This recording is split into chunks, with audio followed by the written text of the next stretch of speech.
प्रियंका गांधी ने पत्रकारों के सवालों के जवाब देते हुए कहा कि मैं वाराणसी से चुनाव लड़ने के लिए तैयार हूं। अगर कांग्रेस अध्यक्ष राहुल गांधी प्रियंका से कहेंगे कि वो चुनाव लड़े तो वो वाराणसी से चुनाव लड़ेंगे। If my Congress president tells me to contest, contesting from Varanasi, you will find out. If my Congress president tells me to contest, I will be happy to contest. Kerala के चुनाव प्रचार में प्रियंका गांधी ने पुलवामा हमले में शहीद हुए जवान के परिवार वालों से मुलाकात की। प्रियंका गांधी से मिलकर शहीद के परिवार के लोग काफी खुश नजर आए।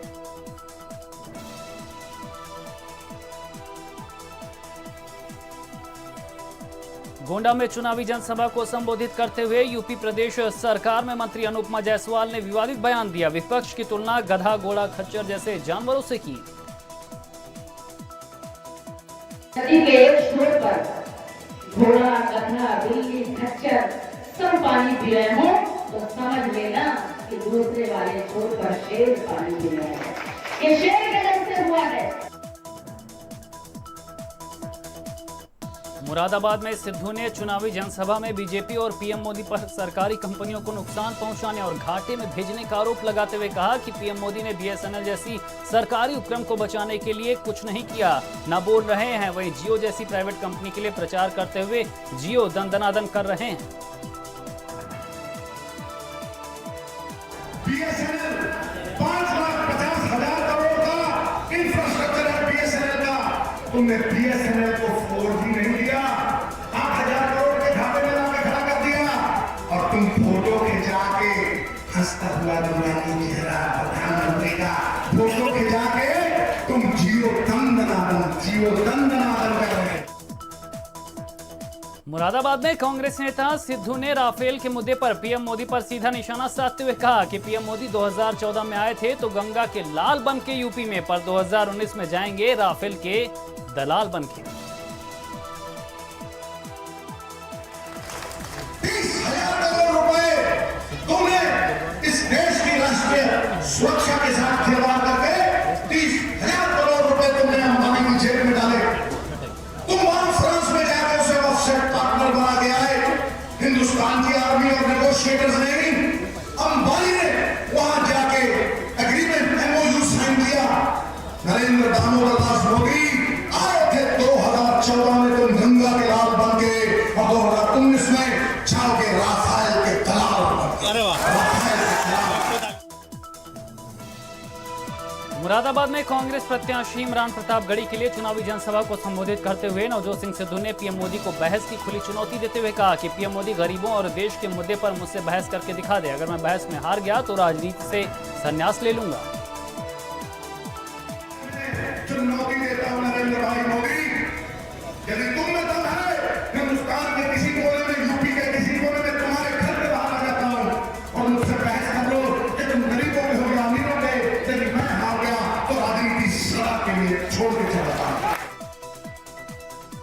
रामपुर में जयप्रदा के लिए चुनाव प्रचार करते हुए सीएम योगी ने सपा बसपा पर निशाना साधते हुए कहा कि मैं पिछले 2017 के चुनाव में जनसभा को संबोधित करने आया था तो सपा सरकार ने मुझे हेलीकॉप्टर भी उतारने नहीं दिया था, इसीलिए इस बार मैंने वहीं से चुनाव प्रचार शुरू किया जहां मुझे प्रचार करने नहीं दिया गया था।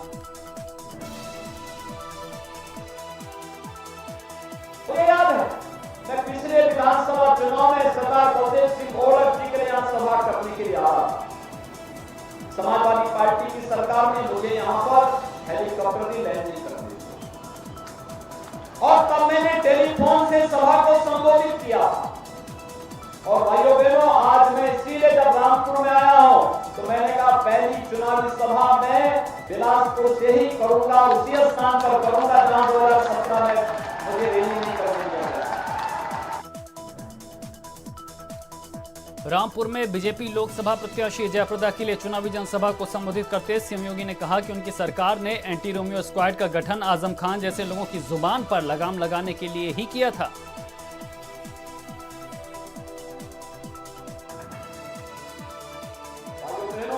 आजम खान जैसे लोगों के लिए एंटी रोमियो स्क्वाड का गठन भी हमारी सरकार ने ऐसे लोगों के लिए गठित किया था। ऐसे लोगों की बदजवानी पर लगाम लगाने के लिए एंटी रोमियो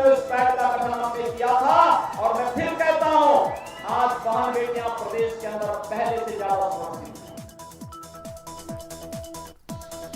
रामपुर में जयाप्रदा के लिए चुनावी जनसभा को संबोधित करते हुए सीएम योगी ने कहा कि बीजेपी की तरफ से चुनाव लड़ रही जयाप्रदा को आपको भारी मतों से जिताना होगा। भारतीय जनता पार्टी के प्रत्याशी बहन जयाप्रदा जी को कम से कम 50,000 से वोटों की बढ़त अकेली बिलासपुर विधानसभा सीट को लेना होगा। ये संकल्प लेने के लिए तो मैं आपके बीच में आया हूं। रामपुर में चुनावी जनसभा को संबोधित करते हुए सीएम योगी ने कहा, बीजेपी सरकार ने आयुष्मान योजना के तहत गरीब जनता का 5 लाख तक का इलाज मुफ्त में हो पा रहा है। 50 करोड़ गरीबों को आयुष्मान भारत में 5 लाख रुपए की आर्थिक सहायता, निःशुल्क 5 लाख रुपए तक का स्वास्थ्य बीमा का कवर देने की गारंटी कोई देती है तो भारतीय जनता पार्टी नेतृत्व की मोदी जी की सरकार देती है। रामपुर में चुनावी जनसभा को संबोधित करते हुए सीएम योगी ने कहा कि प्रदेश में कानून का राज बीजेपी सरकार ने कायम किया है। बीजेपी सरकार में अपराधियों की जगह या तो जेल में है या तो राम के पास जाने वाले शमशान में है। हम लोग हर कीमत पर प्रदेश के हर नागरिक को सुरक्षा प्रदान करेंगे, लेकिन ये भी तय है गरीबों को जानने वाला, दलितों को जानने वाला, पिछड़ों को जानने वाला, कमजोर और व्यापारियों को लूटने वाला व्यक्ति या तो जेल में होगा या राम नाम सत्य है की यात्रा पे निकल रहा होगा। उसके लिए दोषी कोई। चित्तौड़ में चुनावी रैली को संबोधित करते हुए पीएम ने पाकिस्तान पर निशाना साधा। कहा, मुझे न्यूक्लियर की धमकी देने वाले को मैंने सबक सिखाया। दिवाली में पटाखे जलाने के लिए हमने मिसाइलें नहीं रखी हैं।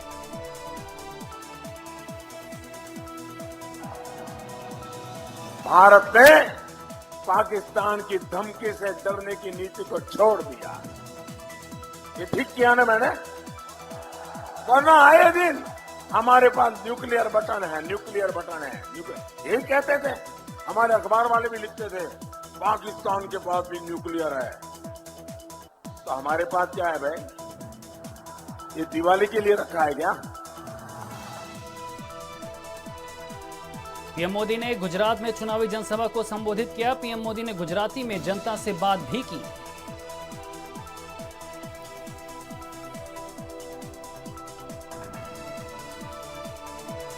अहमदाबाद में बीजेपी अध्यक्ष अमित शाह ने रोड शो कर बीजेपी प्रत्याशी के लिए जनसमर्थन जुटाया। बीजेपी गुजरात की सभी 26 सीटों को जीतने के लिए अपनी ताकत लगा रही है।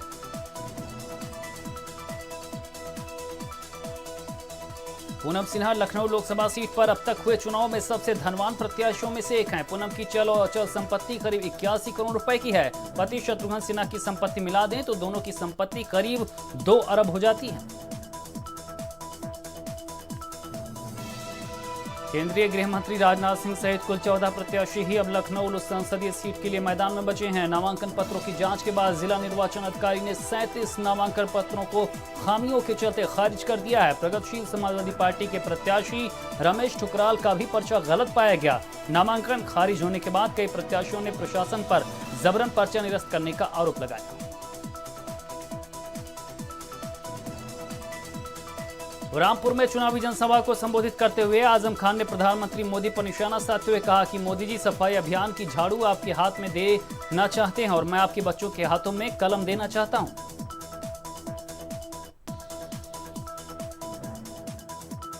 मोदी जी सफाई अभियान की झाड़ू तुम्हारे हाथ में देना चाहते हैं और मैं तुम्हारे बच्चों के हाथों में कलम देना चाहता हूं। यह है मेरा गुनाह। आजम खान ने चुनावी जनसभा को संबोधित करते हुए कहा कि जो लोग मुसलमानों को गद्दार कहते हैं, असल में देश के गद्दार वो लोग हैं। तुम लोग डर के मत रहना, जितना ये देश बाकी सबका है उतना ही तुम्हारा है। आसमान हमारा है, वो पाक किताब जो तुम्हें जीने का सलीका सिखाती है, तुम्हें उसकी कसम है, तुम्हें बुजुर्गों की कसम है। ये मुल्क तुम्हारा है। तुम्हें गद्दार कहने वाले गद्दार हैं, तुम गद्दार नहीं हो। फिरोजाबाद में रैली के दौरान मायावती ने अपने भाषण को बीच में ही रोककर कहा कि आप लोग ये जो बीच में जो नारेबाजी लगाते हैं, हल्ला करते हैं, आप लोगों को थोड़ा बीएसपी के लोगों से सीखना चाहिए कि कैसे वे अपनी बात रखते हैं, मेरी बात सुनते हैं। समाजवादी पार्टी के लोगों को भी बहुत कुछ सीखने की जरूरत है। आप लोग ये जो बीच में जो नारेबाजी लगाते हैं, हल्ला करते हैं, तो मेरे ख्याल आप लोगों को थोड़ा बीएसपी के लोगों से सीखना चाहिए कि बीएसपी के लोग कितने शांतिमय ढंग से अपनी बात को, हमारी बात को सुनते हैं। मेरे ख्याल समाजवादी पार्टी के लोगों को भी बहुत कुछ सीखने की जरूरत है अभी। साध्वी प्रज्ञा ने फिर दिया विवादित बयान। साध्वी प्रज्ञा ने कहा कि वो न सिर्फ बाबरी मस्जिद के ऊपर चढ़ी थी बल्कि उसे गिराने में भी मदद की थी। चुनाव आयोग ने भी तुरंत एक्शन लेते हुए साध्वी प्रज्ञा को चुनाव संहिता का उल्लंघन करने के लिए नोटिस थमा दिया। कांग्रेस नेता दिग्विजय सिंह ने हिंदुत्व एवं हिंदू आतंकवाद के बारे में पूछे गए सवालों के जवाब में कहा, आप लोग हिंदुत्व शब्द का उपयोग क्यों करते हैं? हिंदुत्व शब्द मेरी डिक्शनरी में है ही नहीं।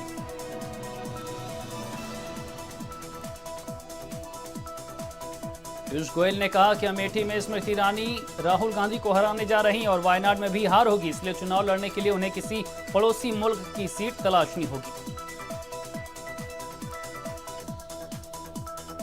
बदायूं से बीजेपी प्रत्याशी संघमित्रा मौर्य एक जनसभा में अपने कार्यकर्ताओं को संबोधित करते हुए उनसे कह रहे हैं कि जो व्यक्ति मौजूद नहीं है उसका मतदान चोरी छुपे कर सकते हो। संघमित्रा कह रहे हैं कि एक भी वोट बचने न पाए, चाहे फर्जी वोट डालना पड़े।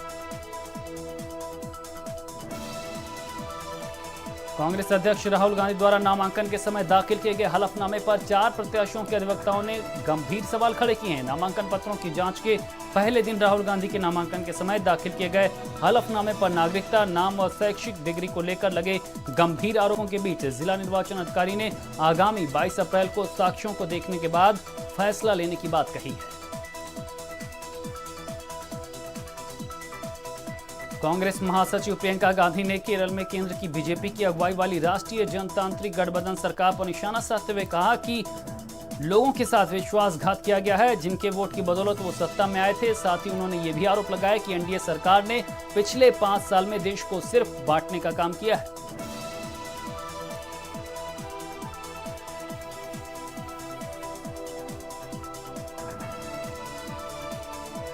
पुरी से बीजेपी कैंडिडेट संबित पात्रा ओडिशा के पेंथाकाट में चुनाव प्रचार के दौरान तुम मिले दिल खिले हिंदी गाने का तेलुगु वर्जन तेलुसा मनसा गाया। संबित पात्रा ने कैंपेनिंग के दौरान ये गाना अपने ट्विटर अकाउंट पर शेयर भी किया। उन्होंने जो वीडियो शेयर किया उसमें वो तेलुगु गाना तेलुसा मनसा का हिंदी वर्जन तुम मिले दिल खिले गाते नजर आ रहे हैं।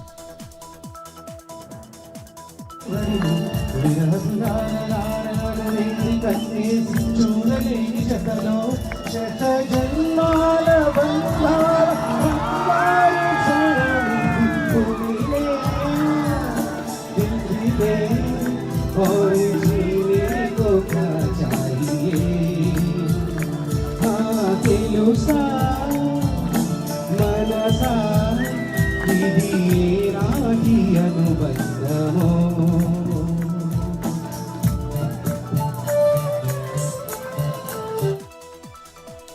बिहार की पटना साहिब लोकसभा सीट से कांग्रेस उम्मीदवार शत्रुघ्न सिन्हा ने दावा किया है कि प्रधानमंत्री मोदी झूठे वादे करने के लिए प्रसिद्ध हैं। उन्होंने कहा कि वो 2022, 2024, 2029 में भी ऐसा करता रहेंगे, लेकिन वो इस बार प्रधानमंत्री नहीं बनने वाले। पावर जहां जहां